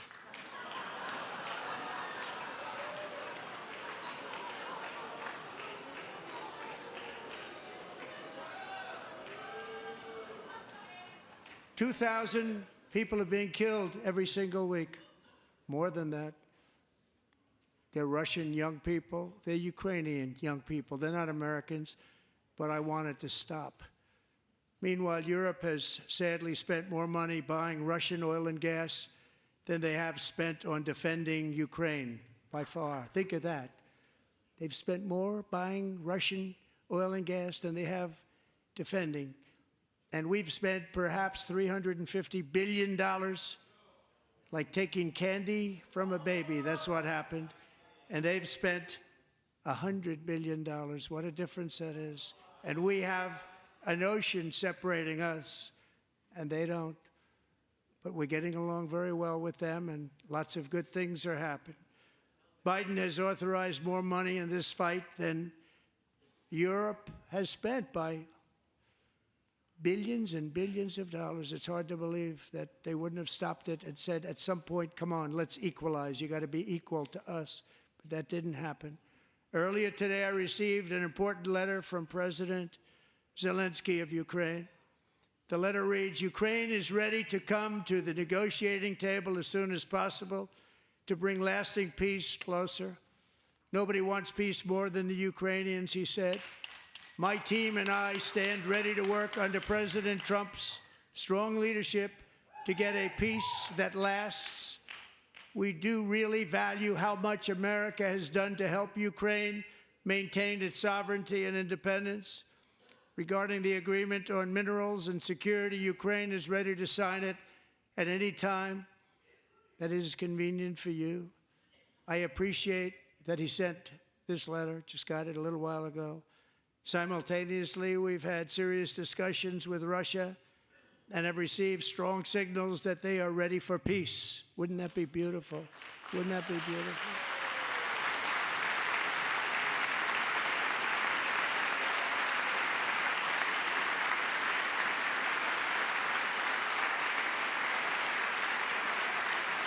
Wouldn't that be beautiful?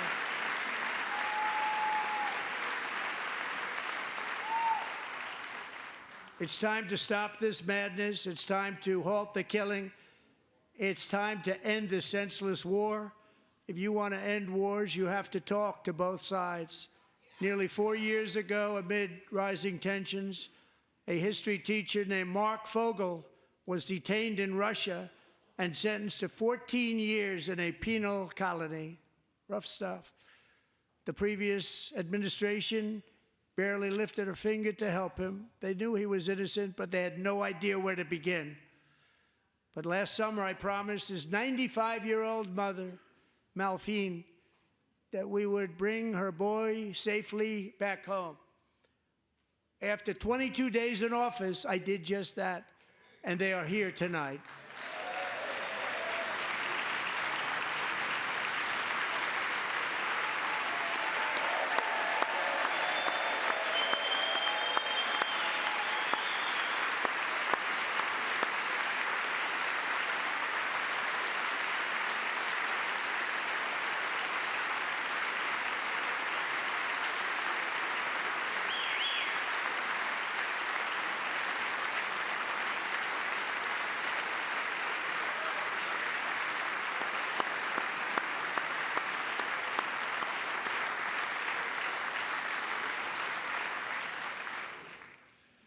To Mark and his great mom, we are delighted to have you safe and sound and with us. As fate would have it, Mark Fogel was born in a small rural town in Butler, Pennsylvania. Have you heard of it? Where his mother has lived for the past 78 years. I just happened to go there last July 13th for a rally. That was not pleasant. And that is where I met his beautiful mom right before I walked onto that stage. And I told her I would not forget what she said about her son. And I never did I? Never forgot. Less than 10 minutes later, at that same rally, gunfire rang out, and a sick and deranged assassin unloaded 8 bullets from his sniper's perch into a crowd of many thousands of people. My life was saved by a fraction of an inch, but some were not so lucky. Corey Comparator was a firefighter, a veteran, a Christian, a husband, a devoted father, and above all, a protector. When the sound of gunshots pierced the air, it was a horrible sound. Corey knew instantly what it was and what to do. He threw himself on top of his wife and daughters and shielded them from the bullets with his own body. Corey was hit really hard. You know the story from there. He sacrificed his life to save theirs. 2 others, very fine people, were also seriously hit. But thankfully, with the help of 2 great country doctors, we thought they were gone, and they were saved. So those doctors had great talent. We're joined by Corey's wife, Helen, who was his high school sweetheart, and their 2 beloved daughters, Allison and Kaylee. Thank you.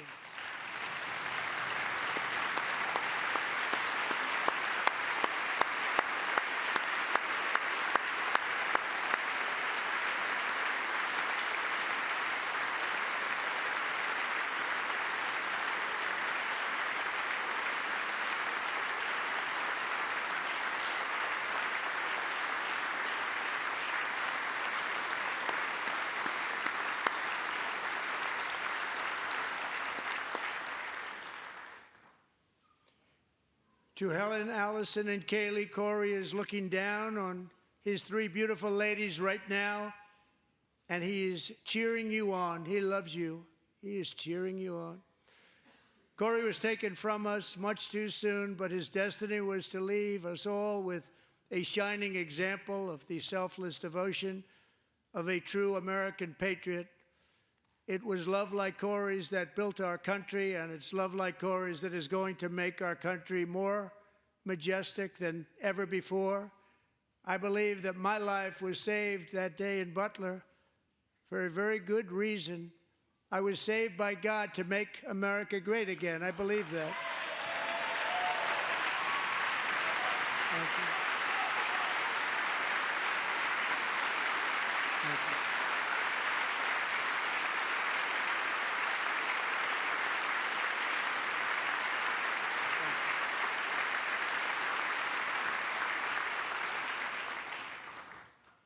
Thank you very much. From the patriots of Lexington and Concord to the heroes of Gettysburg and Normandy, from the warriors who crossed the Delaware to the trailblazers who climbed the Rockies, and from the legends who soared at Kitty Hawk to the astronauts who touched the moon, Americans have always been the people who defied all odds, transcended all dangers, made the most extraordinary sacrifices, and did whatever it took to defend our children, our country, and our freedom. And as we have seen in this chamber tonight, that same strength, faith, love, and spirit is still alive and thriving in the hearts of the American people. Despite the best efforts of those who would try to censor us, silence us, break us, destroy us, Americans are today a proud, free, sovereign, and independent nation that will always be free, and we will fight for it till death. We will never let anything happen to our beloved country, because we are a country of doers, dreamers, fighters, and survivors. Our ancestors crossed a vast ocean, strode into the unknown wilderness, and carved their fortunes from the rock and soil of a perilous and very dangerous frontier. They chased our destiny across a boundless continent. They built the railroads, laid the highways, and graced the world with American marvels like the Empire State Building, the mighty Hoover Dam, and the towering Golden Gate Bridge. They lit the world with electricity, broke free of the force of gravity, fired up the engines of American industry, vanquished the communists, fascists, and Marxists all over the world, and gave us countless modern wonders sculptured out of iron, glass, and steel. We stand on the shoulders of these pioneers who won and built the modern age, these workers who poured their sweat into the skylines of our cities, these warriors who shed their blood on fields of battle and gave everything they had for our rights and for our freedom. Now it is our time to take up the righteous cause of American liberty, and it is our turn to take America's destiny into our own hands and begin the most thrilling days in the history of our country. This will be our greatest era. With God's help, over the next 4 years, we are going to lead this nation even higher, and we are going to forge the freest, most advanced, most dynamic, and most dominant civilization ever to exist on the face of this earth. We are going to create the highest quality of life, build the safest and wealthiest and healthiest and most vital communities anywhere in the world. We are going to conquer the vast frontiers of science, and we are going to lead humanity into space and plant the American flag on the planet Mars and even far beyond.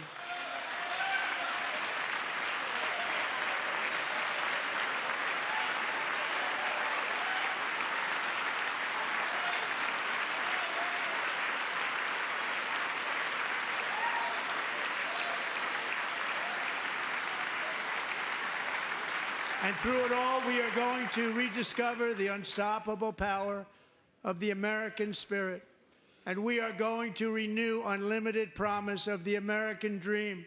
Every single day, we will stand up and we will fight, fight, fight for the country our citizens believe in and for the country our people deserve.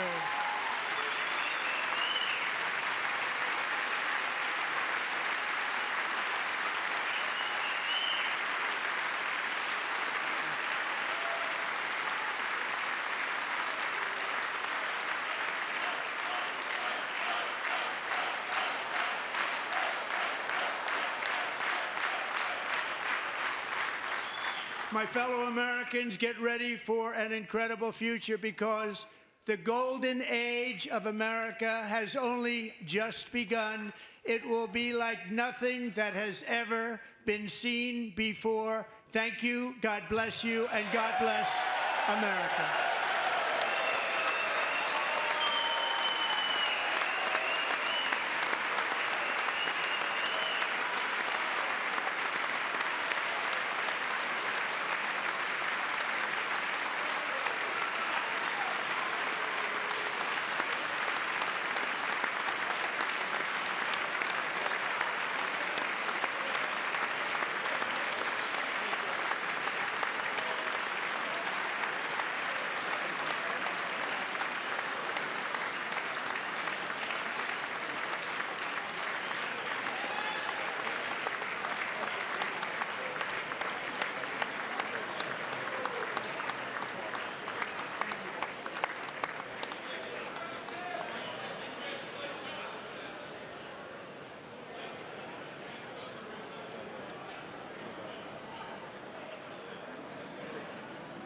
Thank you very much. Great job. Thank you. Great honor. Thank you. Thank you. Get this place going, all right? Thank you very much. Great honor. Thank you. Thank you, Mr. President. Thank you very much.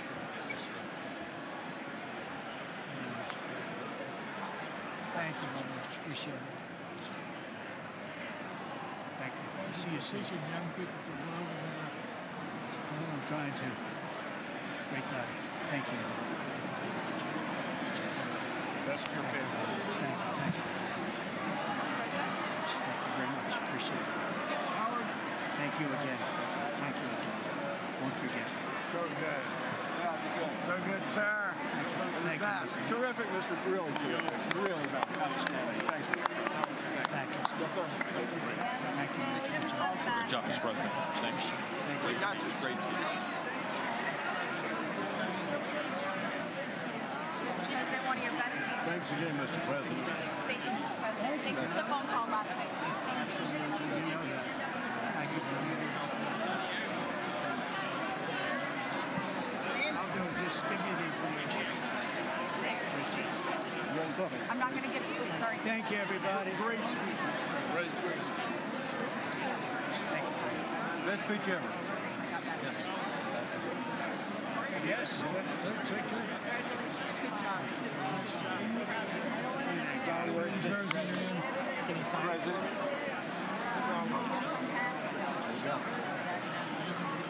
President Roger Williams, thanks for the call. I love Roger Williams. Thank you. You don't have to introduce yourself. Thank you, sir. Mr. President. I know you better than you do, Roger. Thank you so much. My great baseball player. America Good is- job. Great job you're doing. America is back. Thank you so much, Welcome you Mr. back to President. Pennsylvania anytime, sir. They stood for. Thank you all. They stood for another country, not our country. That was phenomenal. It's sir. hard to believe, isn't it? That was fantastic, sir. That was Thank you very much. Thank you. quick selfie. Mr. President. Good job, Mr. President. Great job. Thank you so much. Great speech, sir. Great speech. Yes, sir. President back to Pennsylvania. Oh, they're just I was standing on absolutely. Oh, good, good. How you doing? All right? Did you get a chance to shake his hand earlier? Do you want me to get a picture of you shaking his hand or anything? You're good. Thank you very much. Let's do biofilm. Thank you, darling. Sir, thank you. I love you. Best speech on the floor ever. Yeah, it was so good. Thank you So very good. much. Hey, you rocked it, Mr. President. We're with you. 100% crushed. Thank you. Really good. It was Congratulations. awesome. Yeah. Best speech ever. Thank you. Fantastic. Mr. President, that was a great speech. That was awesome. God bless you. It was. Thank you. Great job. Let's go. Get down to that. You get down. Good luck. Yes, sir. Thank you. It's so great. Thank you, everybody. Good job. Thank you for mentioning God needs to help us. Thank you, Mr. President. True. Mr. President. Incredible. Thank you. Thank you. Great speech. Great speech. That was phenomenal. Thanks for taking my call. Good luck. Yeah. Epic. My man. Thank you for standing You strong. really triggered those people. Tremendous, Mr. President. Thank Somebody you. did. Thank you so much. Thanks for the beneficial ownership ban this week. That was Oh, a good yeah. time. Thanks for mentioning farmers. Well, we love our farmers. Thank you, man. Thank you, Mr. President. You earned this night. Thank you very much. Appreciate it. Worked hard. Thank you, man. Proud of you. Thank you, Mr. President. Thank you so much. Great again, brother. Thank you. Good for us being here. I did indeed. You better believe it. Very well I did a done, good sir. endorsement. President, home run. Thank you very much. job. You killed it. Thank you, Mr. President. Thank you, everybody. You did great. Thank you. Good job. Thank you. Great to see you. Slam dunk. You're doing good. Thank you, sir. You did amazing, per usual. Thank you. I'll see you. Thank you. Yes, sir. Thank you. Go cheese. Thank you. Love you, Mr. President. Yes. Thank you, everybody. Look at this beautiful New congressman from Eastern Washington. We've never met. Oh, Michael that's Baumgartner. good. I was one of Mike Leach's best friends. Oh, that's He thinks good. very Oh, highly Mike of you. was, he was great. Tremendous. He was a great guy. Great What a speech. Great Thank you. Thank you very much. Mr. Jr., you did a great job. Yeah, thank you very much. Home run, Mr. President. Home run. Home run. Home run. That was a good one. President, good to see you, sir. Appreciate it. Good job. job. Thank you very much. Looking good. Look at them. I need to talk to you about some buildings, some public buildings. You let me know. I will. Thank you, sir. Mr. President.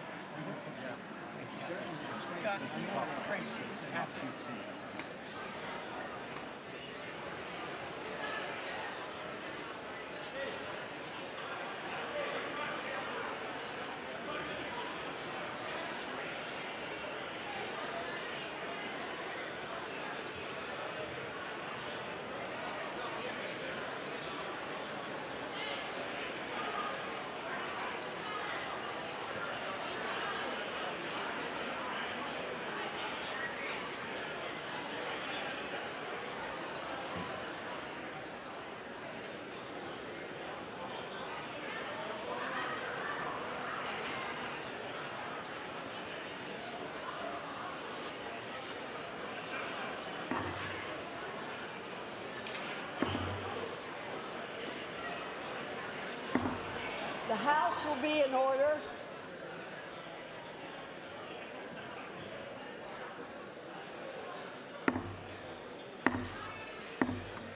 The House will be in order. For what purpose does the gentleman from Louisiana seek recognition? Madam Speaker, I move that the message of the President be referred to the Committee of the Whole House on the State of the Union and ordered printed.